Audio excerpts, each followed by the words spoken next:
ചിരിയുടെ തമ്പുരാക്കന്മാർ ചിരിയുടെ പെരുമഴയുമായി എത്തുന്നു.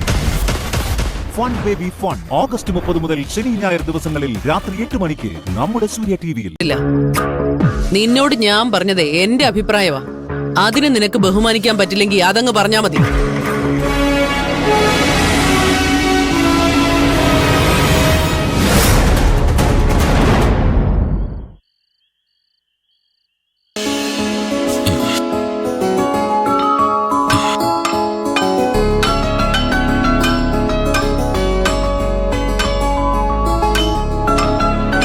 മോനെ കാപ്പി അവിടെ വെച്ചേക്കമ്മേ.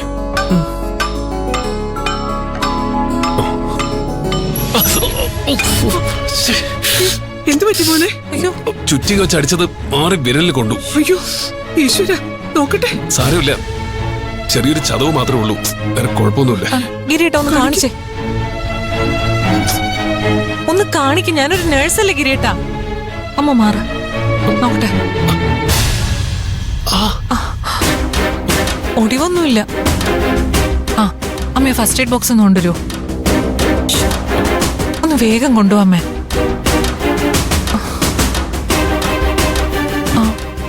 അയ്യോ ചോര വരുന്നുണ്ട്.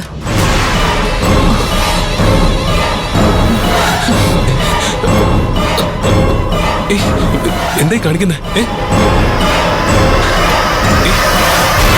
പ്രീതി എന്തായി കാണിക്കുന്നേ? പ്രീതി വേണ്ട, വിട്.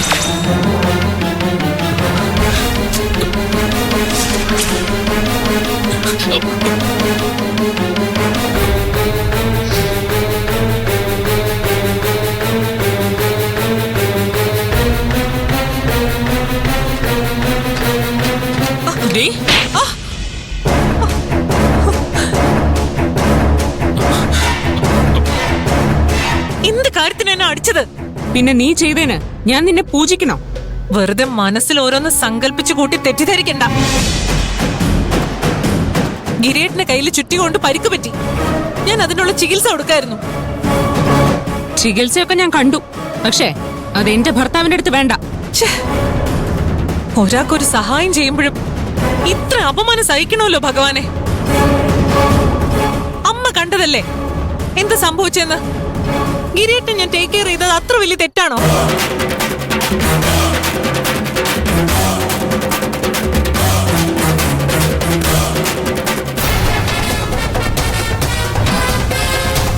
ഞാൻ നടന്നത് എന്താണെന്ന് കണ്ടില്ല.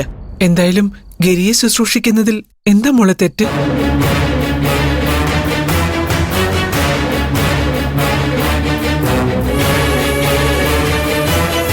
അതിലൊരു തെറ്റുമില്ല അല്ലേ? ശരി, തെറ്റ് എന്റെ ഭാഗത്താ. സോറി. അങ്ങനങ്ങ് പോയാൽ എങ്ങനെയാ ശരിയാവുന്ന? ഒരു കാര്യമില്ലാതെ എന്നെ അടിച്ചതിന് ആര് സമാധാനം പറയും? എനിക്ക് ഈ കണക്കുകളൊന്നും ബാക്കി വെച്ച് ശീലമില്ല.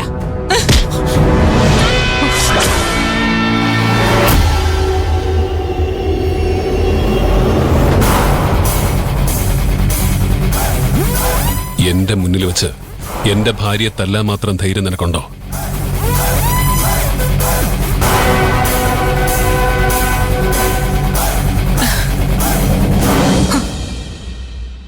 അല്ല ഗിരീട്ട, ഇവളല്ലേ എന്നെ ആദ്യം അടിച്ചത്? അതിനിവള് സോറി പറഞ്ഞല്ലോ. ആ വിഷയം ഇതോടെ വിടുന്നതാണ് നിനക്ക് നല്ലത്. മഞ്ജു, നീ മുറിയിലേക്ക് വെക്കോ.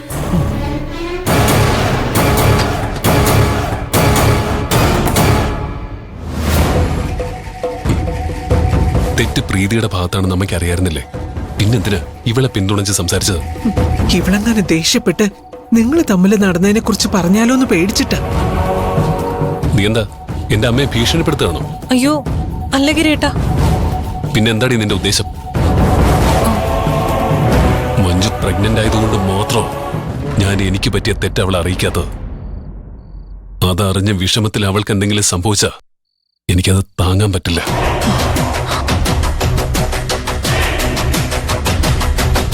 പക്ഷെ പ്രസവം കഴിഞ്ഞവൾ ആരോഗ്യം വീണ്ടെടുത്ത ഞാൻ ഉറപ്പായിട്ട് എല്ലാ സത്യങ്ങളും അവളോട് തുറന്നു പറയും.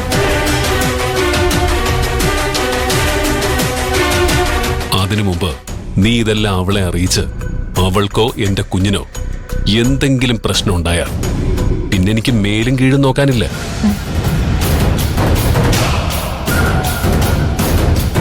നിന്നെ സ്നേഹിക്കുന്നത് മറന്നേക്ക്. നിന്റെ അന്ത്യം എന്റെ കൈകൊണ്ട്.